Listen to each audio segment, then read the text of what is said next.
and gentlemen, COTR here. Welcome to another installment of Cone on the Road.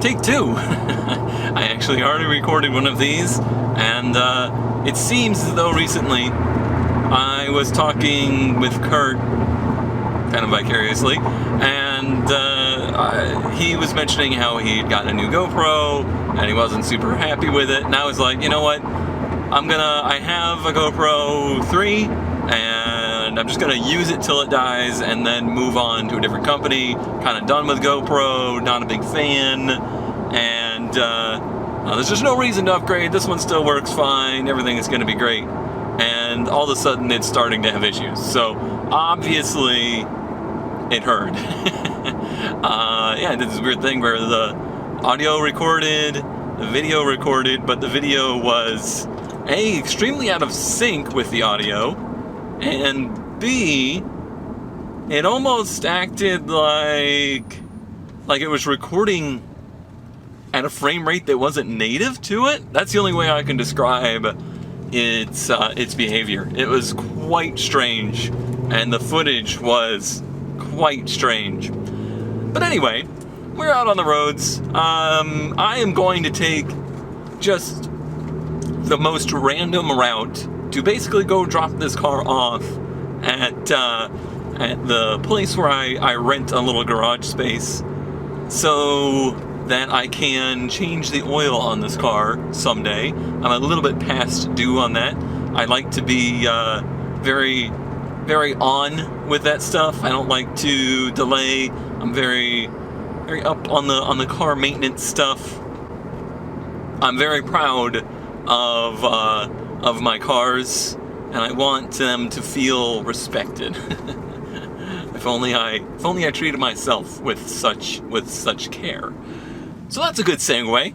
That's a good segue into the main topic of what I want to talk about with Going on the Road this month, and that has to do with health-related stuff. It's been a interesting couple of weeks as I've been dealing with some weird health-related things. I say a couple of weeks, but in reality, it's been kind of a month or so long process for trying to figure out what's been going on. And because it's, been such a long process, it's certainly been something that's been stressing me out. It's always frustrating when you have things going on that feel very out of your control and feel random.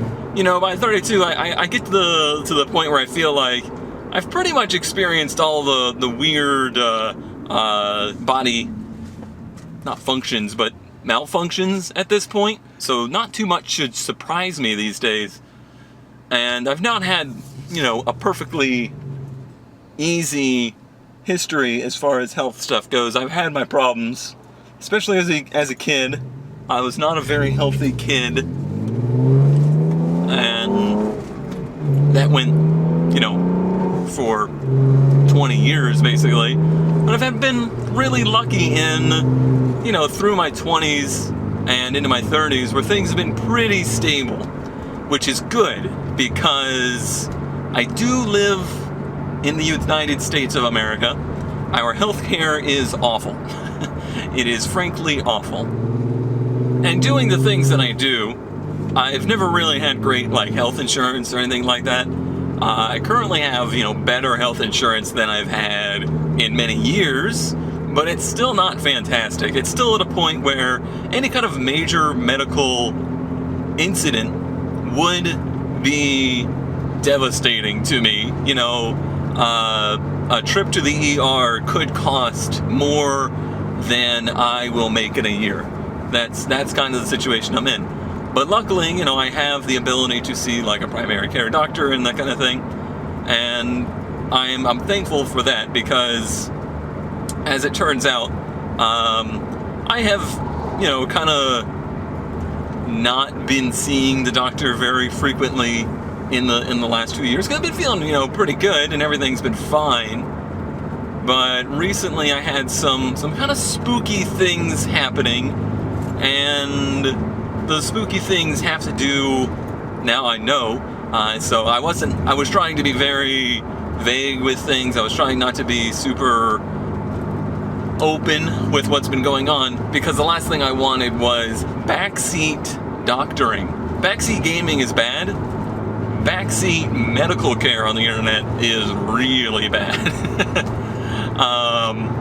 But now that I have a pretty clear picture, basically I have a thyroid condition.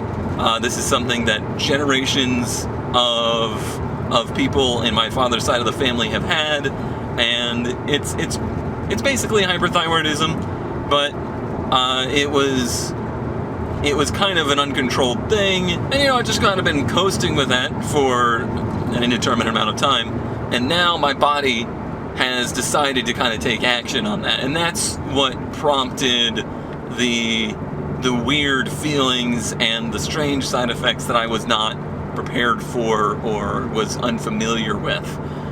So basically, my own immune system started to attack, essentially. It started to treat my thyroid as an infection because my thyroid is swollen. So because of that, I've had just a new onset of symptoms that I just wasn't very familiar with and wasn't prepared for, and honestly just kind of scared me.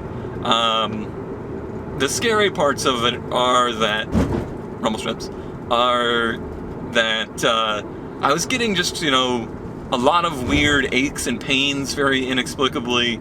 I was getting some more than usual uncontrolled heart rate, and it's a really off-putting thing when you're just sitting still or laying in bed or just, overall not doing much of anything, and your heart rate just starts going crazy.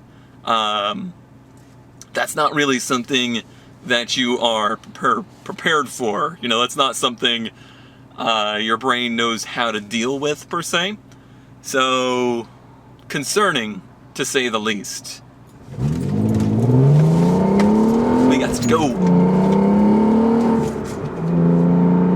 It's fairly certain what's going on. I feel confident, at least, in what's going on, and I don't have so much anxiety about it. And I think that was a big part of the deal, was I was getting, on top of, not feeling well, not feeling right, I was also getting a lot of anxiety from not knowing what was going on, and not knowing if it was something, major that was going to be, a huge financial setback. I hate being in that position. I hate the fact that at 32, I'm still in a position where I live so frailly that just the idea of, what is basically a normal medical bill could be something that would be an unsurmountable detriment to my financial life. Yeah, let's just walk right down the middle of the road on a 55 mile an hour 2-lane road. That's a swell idea. Oh man. But yeah, that's a really daunting thing. So when you add that into the fact that, I've also had the stress of not being able to secure housing, I've just really not made any strides there.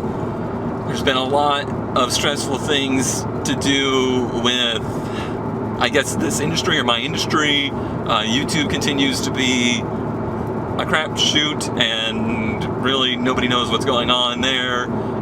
Twitch has been really frustrating for me, just in the way that they're kind of making decisions with their company. They're not doing things that I'm very on board with, and I know I've just been kind of struggling to find my place with Twitch, and just the overall.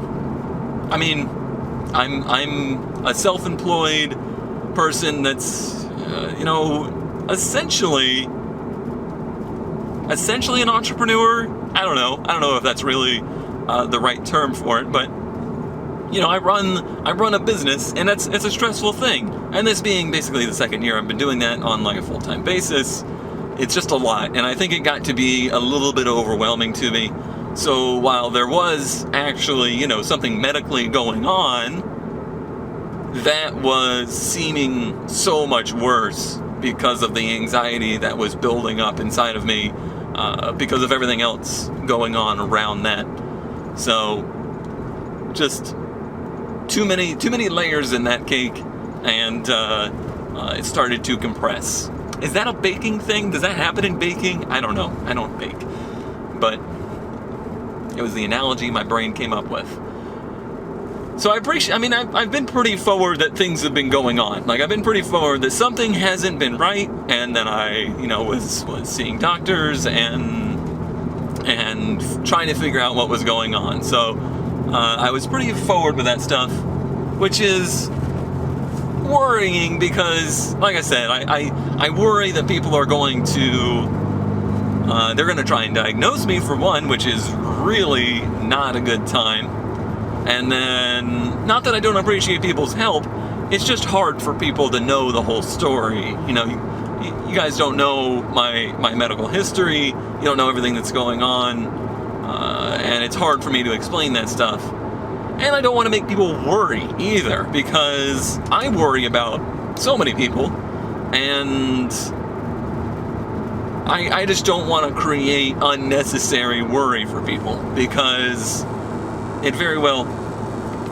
Oh, I don't have anything plugged into the speakers, and it's just freaked out. Yeah, because it might have been nothing, it might have been something serious, but it's all just speculation, so I don't want to make anybody worry for no reason.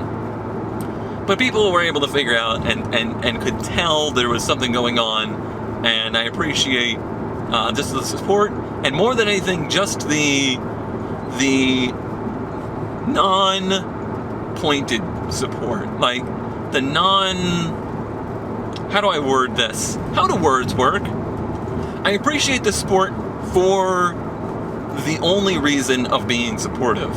Some people try to offer support to try and be the winner, to try and be the one to figure things out, and some people just offer their support because they are generally passionate towards that person's existence. And there was so much more of the latter than the prior that it felt, it felt good, and it felt supportive. So all that is to say, everything seems to be cool right now. I'm gonna have to deal with some symptoms. There's no outright cure for what's going on with me right now. I just have to ride it out and see what transpires. It could be that there's absolutely, no action needed, but I'm just gonna have to have like regular blood tests for a while and get to a point where we can figure out, what the correct course of action is. So yeah, basically I got to a point where I'll be getting regular blood tests done, and we'll be tracking that progress and to see if there needs to be action.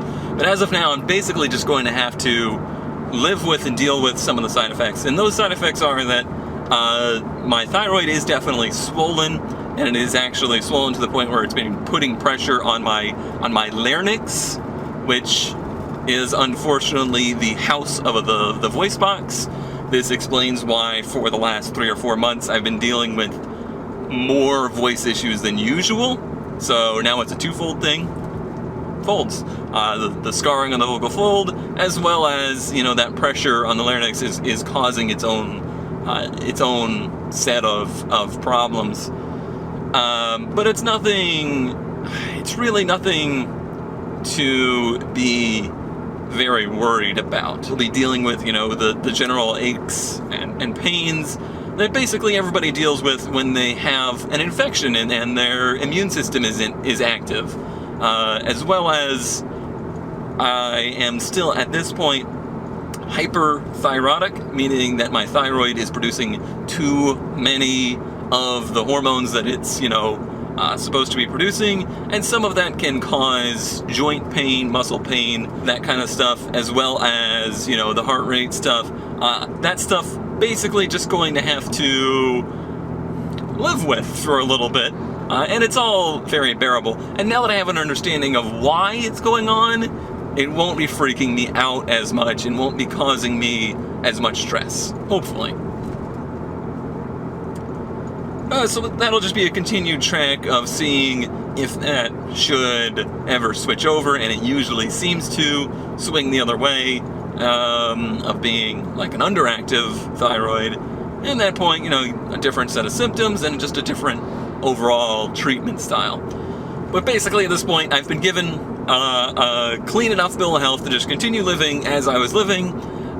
Everything else looked really good, and now to channel all that stress towards all the other things I talked about. The other part of these Cone on the Road videos I've been doing, oops, I just turned my suspension on hard, I don't want that. Another part of the Cone on the Road videos I've been doing lately is Patron questions. I love Q&A. I like answering questions from the community because people come up with things that make me do thought exercises I wouldn't normally do. I'm out here on these very desolate roads at the moment. So let's see, I had these recorded. I had people record voice clips for some of them, but I don't have that recording right now since I'm redoing this. Weatherman wants to know if every 240 got, like, Thanos snapped off the world. Yeah, I know movie references, only from memes. What car would I, obsess about if I couldn't, work on half project 240s? I would be really sad because the 240SX is a very unique vehicle. And the reason that it is the car that it is because there's not enough cars like that car. So it's pretty important to me.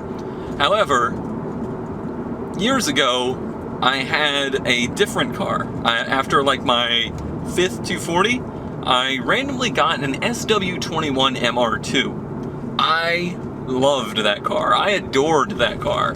Really enjoyable. I had a great time with it. It was my daily driver. At that point, it was 20 years old. It was 1992. And I had red. I still had the other 240 at the time. I loved the car, but it came to a point where I needed something a little bit more reliable daily driver wise. Even though it wasn't a project car, any 20-year-old car is a project car, Kurt. So yeah, I just got to a point where I was like, you know what? I need to grow up and get a real, daily driver car. And I did. I had that Solstice eventually. There was a few roadblocks in between. And that worked out well.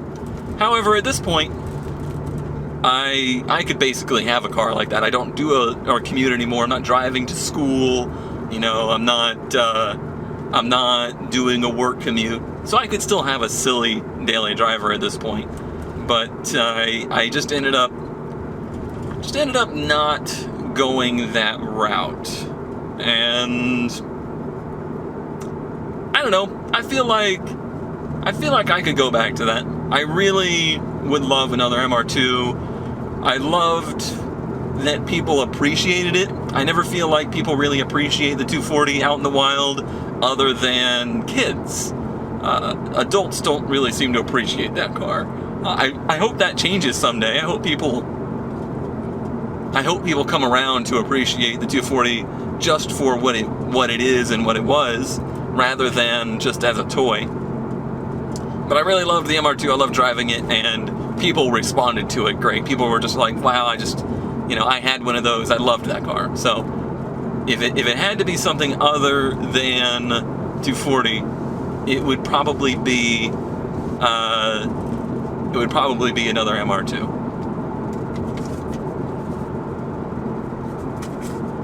Keep it on the car theme. It's like I like cars or something. It's weird.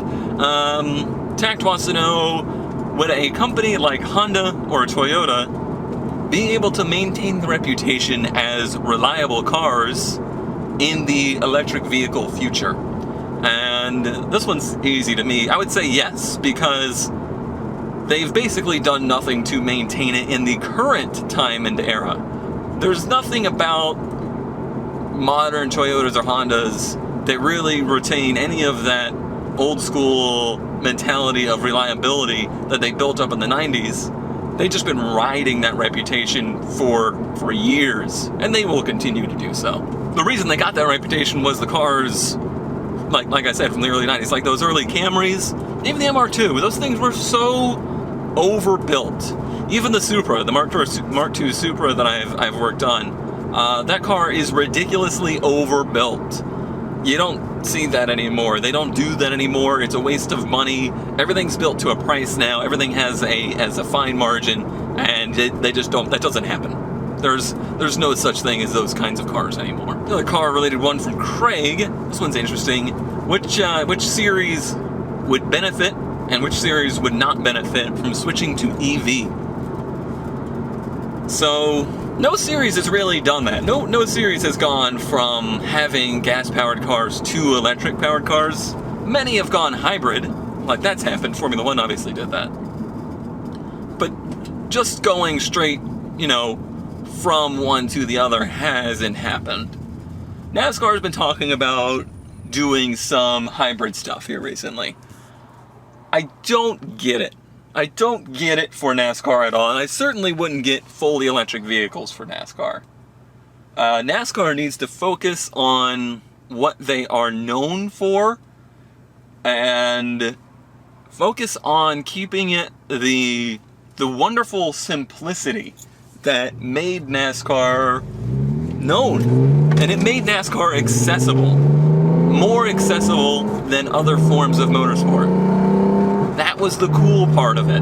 So if you start making it complicated, you're really not benefiting anything. And you might say, yeah, but think of the environment, Cone. The cars themselves are not the environmental impact of a thing like NASCAR. 40 cars on a track 4 hours a week, 5 hours a week, that's drop in the bucket. The running of those events, getting the cars there, getting people to the tracks, getting the personnel there, air conditioning rooms for all these personnel, idling trucks for, track safety and stuff. It's the preparation of the event. It's everything around the race. That's the environmental impact that is far greater than the actual cars on track. Adding a little bit of efficiency to the actual race cars isn't going to do very much. It's purely a marketing ploy. And I just don't see how it's going to make it better. I don't see how anything's going to benefit from that. I don't think it's going to make the international audience take NASCAR more seriously. It's probably just going to make it seem more laughable, sadly. Who would benefit? Probably something like a touring car series. Instead of putting a little hybrid motor in something and calling it, green, how about instead of that, you make race cars out of electric cars, your Model 3s and whatever. BMW has electric cars as well. And you add a touring car division into those races that are purely electric cars. And in using actual street cars for that, you will benefit street car technology because they're going to try and make them better. All you're doing is encouraging technology. You're encouraging the manufacturers to step up and make those things better, and that will actually trickle down back into the street cars. That's the only way that ever happens. That's the only way that interaction ever happens. If it's, spec cars or, purpose-built race cars, that's different. So I feel like that's where I would say there would be a benefit. Touring car series was like, hey, here's a division just for electric cars. Come show us what you can do. Don't build them a spec car. Have them make racing versions of their electric cars. Cubic says, help, I'm trapped in the trunk. And that was a much better joke when I had audio. But Cubic, the trunk is part of the car. This is the hatchback. If you were back there, we would know. Here's some heavier hitters. Flamers wants to know what song basically has the most emotional impact for me, good or bad. And I don't have a song necessarily that's on the good side, but there is music that I listen to specifically for putting me in a good mood, and a lot of times it's because when I hear those songs, it reminds me of a good time. It reminds me of an era or a day or just something that was happening when I first heard that song or when I was really into that song, and I go back to that song and I listen to it to remember that, and it just brings me back to that era. On the flip side of that, there are songs that kind of bring me, back to harder times. There's also, there was a Cone on the Road where I talked pretty extensively about Chris Cornell and, his influence on me and how rough it was when he passed. That still lingers in me, and listening to Soundgarden, listening to Audioslave, listening to his music now, it has a pretty big emotional impact on me still. What's really tricky about it is that his music was so... This is weird. This is a weird thing that people are doing here. Hold on. Okay, we're good. People were trying to let people turn left and right at an intersection that did not have arrows, and that's never a good time.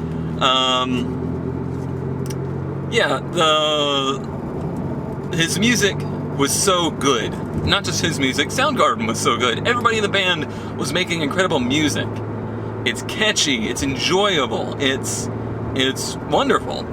However, it's also, as you listen to it, very telling. He was pouring his heart, his story into those songs, and you can't escape that, especially now. But I went through my brain and my mental library of music, and I was trying to find a particular song, because that's what you asked for. And there is one particular song, and that is Well by Hurt. And that one is the pick for me for the same reason of the music that brings me back to a happy time, or, back to the good old days or whatever. That song brings me back to an era that was very difficult for me, and the song's topic is about something very relevant to what was going on in that era. And as much as I adore the song still today, it's impossible to separate those feelings from then, or what was going on in that time, from the song. So, that one is still one that it's not just on my playlist. It's not something I just let, randomly play, because honestly, it's just kind of painful, but important to listen to. Cinnabon wants to know if I had a teacher in school that was really important to me, and I do. I was able to think of one that is a teacher I had in 5th and for math in 6th grade, but this was a teacher that really stood up for me. I had kind of a weird elementary school experience, because I wasn't, like I said, I was kind of a sickly kid. I missed a lot of school, and I kind of struggled a bit, especially in elementary school. Possibly because of missing school, but also I think I didn't develop the right social skills, basically, to be able to deal with classmates, to be able to deal with a class environment. And I kind of struggled with the authority figure of a teacher, and I just never felt very comfortable. I had a horrible time reading in class, or especially reading aloud, and I think that kind of just got mistaken as a learning disability for me. And teachers were trying to help me by putting me into, extra learning programs or, remedial programs to help that, when they weren't actually responding to the right problem. It wasn't a learning deficit as much as it was a social deficit. I wasn't properly, engaging with the class, and I wasn't properly engaging and feeling comfortable in class. And that's where a lot of the learning problems I had were stemming from. And this was a teacher that stood up for that and was like, this is not somebody that needs the remedial programs. This is just somebody that needs a little bit of direction as far as, how to handle themselves, basically, in school. And she was very helpful there, and I don't know what would have happened. Like, the remedial classes weren't going to help what I was having a problem with. There's nothing wrong with remedial classes. Some people have a specific learning disability that they need help with. but that disability for me didn't have to do with my ability to understand a particular like subject or topic or you know, reading style, learning style. It was actually the, you know, the social aspect. It was the being in class part. It was just kind of feeling comfortable enough to have an environment that was conducive for learning. So yeah, very important teacher to me. Gucci Simon's got a question that's a little bit harder for me to answer because I don't know that I have a great answer for it. And it has to do with Grand Tour versus like a pure luxury car, as everything in my car shuffles around. Can I say neither? I don't really like either category of that car. If I had to have one, I would go for the Grand Tourer, but like the oldest, most bare bones one possible. My good friend Squid is picking at those old scabs. Wants to know of the Conelander stuff. Was there any part of it that I really enjoyed? Is there any part of it that I miss? If you don't know what Conelanders was, it was basically a racing group that I put together way back when to try and create an environment for content creators to race together and have an environment to interact with each other in a Mindcrack-like way with racing. And at first it was just with Dirt Rally, and it was kind of single player, and then it morphed into multiplayer stuff.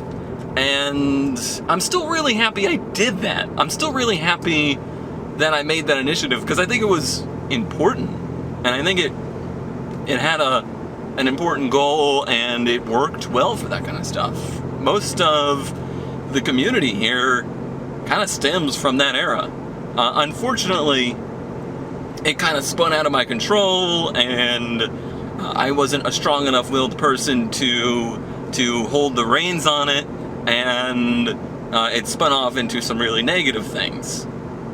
But I'm still very grateful for it, and I still really, really loved the era when I guess I was, you know, just kind of starting out, and people didn't really know me, and people were just very thankful for me putting it together and getting everybody together and making that platform. It seemed like such a positive thing at first, and it felt like people really respected me, and that has never happened before. I've never felt like a very respected person, so to have that feeling was phenomenal, and I know it won't happen again, but man, I really, really enjoyed that feeling when we had it, and I'm super happy that I decided to do that kind of stuff, even though it ended up being pretty rough and having its problems. I really did enjoy the early days of that. Oh, Jimps, back to the music. I guess I should have put these in like some kind of order, huh? Jimps wants to know if there's any song that I like that's, you know, just super outside of any genre that I normally listen to. And honestly, I don't really have one for that. I wish I did, because I feel like that's an interesting question, and I bet you a lot of people have songs like that. Don't you dare pull up in front of me. You are a bad person. You're just a bad person. But like, there's only a couple genres of music I don't like country and, you know, traditional rap. There's not really anything in those that it's like, man, I hate country, but I like this country song, so no, not really. Boring response as that is. Magnet, is driving a way of relaxing? Definitely. Definitely, I use driving as kind of my meditating. And I think that stems from back when I was in college. I was going to college, I was going to school, and any given week I was commuting over 500 miles. I was driving a lot. I also had a really tough time with college. I didn't really enjoy the college experience. And between doing that and working, it was a lot for me. I definitely did not enjoy that phase of my life. But in that, I learned to really enjoy the driving, because I was always in a car I loved. I was always listening to music that I enjoyed. It was my own environment, away from everybody else. I've never had a house of my own. I've never had my own apartment. I've never not had a roommate. So I've never had a place to escape. But the car has always been the place to escape for me. So it's always just been, this is my place. This is where I can exist without the outside world, existing there. And that's why I think driving is such a relaxing thing for me. It's something I use to reduce stress, even when traffic are being jerks. Again, in very poor order, Simon wants to know about Toyota in NASCAR, if they're going to stick around, or will NASCAR go the way of V8 supercars and kind of return to basically just domestic manufacturers? I would say probably not. I think Toyota's there to stay because of the way NASCAR is. There's nothing as far as building a NASCAR vehicle goes that dictates the way that Toyota needs to build cars. They can build whatever cars they want, and whatever car they want to push, they want to advertise, can basically be their NASCAR vehicle. That works out brilliantly for them. There's no danger for them in doing that. Sure, it's a lot of money, but I think they do quite well at using NASCAR as an advertising, media. So I don't see them going away anytime soon. It's so much different than like GT3 or building a Le Mans car or anything like that, where you're tasked with turning a production car into a race car, or building a specific car for a formula. Not really. NASCAR cars are basically what they are, and you're just pushing some R&D money into that shell of a car. So they can kind of exist on separate planes. Like Toyota, the car company, and Toyota, the racing team, can exist separately. And I think that works really well for a company like Toyota with NASCAR. And I could see other manufacturers getting involved. It's not like it used to be where, like, Chevy was really good for this. Ford did it as well, where they were building cars specifically for NASCAR. The Monte Carlo existed for as long as it did, only because it was the featured car for NASCAR. They were doing things to the body of that car to specifically make it good at oval racing, aero-wise. So, since we moved on beyond that, I don't see them going anywhere. I hope these are all the questions, because I'm running out of time. James, what race would I want to see in person of the Crown Jewel? Of the Crown Jewel races, like the 8500, Monaco, Le Mans, all of those. I don't like the Crown Jewel races, because they're going to be very crowded, and that's not my bag. If I had to see one of them, it would probably be Le Mans, because you can at least spread out there, there's room. As much as I don't want to travel abroad, Le Mans is pretty cool. I've never seen, like, top-tier prototypes racing either, other than in historic races. But, yeah, I think Le Mans is probably the most in line with my style of watching a race. Indy 500's cool, but it's just going to be jam-packed into one seat. You're stuck in a place, and you watch the race, you go home. That I'm not really as into. And Monaco, I don't think I can physically look fancy enough to be there. Lastly, Gem Night. What's the deal with cheese? No, well, what started the hatred of cheese? I wish I had some kind of really cool backstory for that. I don't. There's no cool backstory. It's just something when I was a kid made me not like cheese, specifically cheddar cheese, and I have since never developed a taste for it. I think what really reinforced that is that as a kid, so much of the food you're offered as a kid that's like kid-friendly has cheddar involved. Everything. Your crackers, your chips, your snacks, your string cheese, your sandwiches, everything has cheese. And it just became such a relentless thing of like, well, I don't like cheese. And then people going, that's ridiculous. of course you like cheese. Then it just kept cementing that into my brain, and because of that, even to this day, the smell of cheese, and especially the taste of cheese, especially like strong cheeses that really have flavor. Like mozzarella doesn't have flavor, but like a cheddar, a provolone even, I don't know, anytime they try to slide a cheese into my sandwich or whatever, I don't like it. I don't like it. So it's more than just like a mental thing of, I don't like cheese. It's embedded in my brain now where the actual taste and smell of it is repulsive to me. I don't know why. I think I managed to get through all the questions. I hope so. Hopefully I didn't miss any. I think I didn't even answer all of those the same way the second time around. I'm gonna go drop this off at the garage and pick up the 240. Drive the 240 for a couple days. Now that it's a billion degrees out, that's what I want to be doing. I want to be driving the 240. But I kind of do. I kind of do. I've been just taking it so easy. Been really taking it easy, not knowing where I was health-wise. Did not try not to push too hard. So now that I have some more, kind of solid answers as to what's going on, let's go sweat to death in a 240. Hey Cone, why do you never do Cone on the road from the 240? That'd be cool. That would be cool.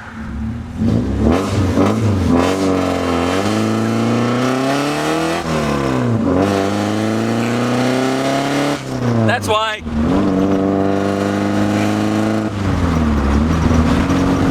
Alright, bye everybody. Thanks for tuning in. Appreciate all your support. I'll see you next time. Bye.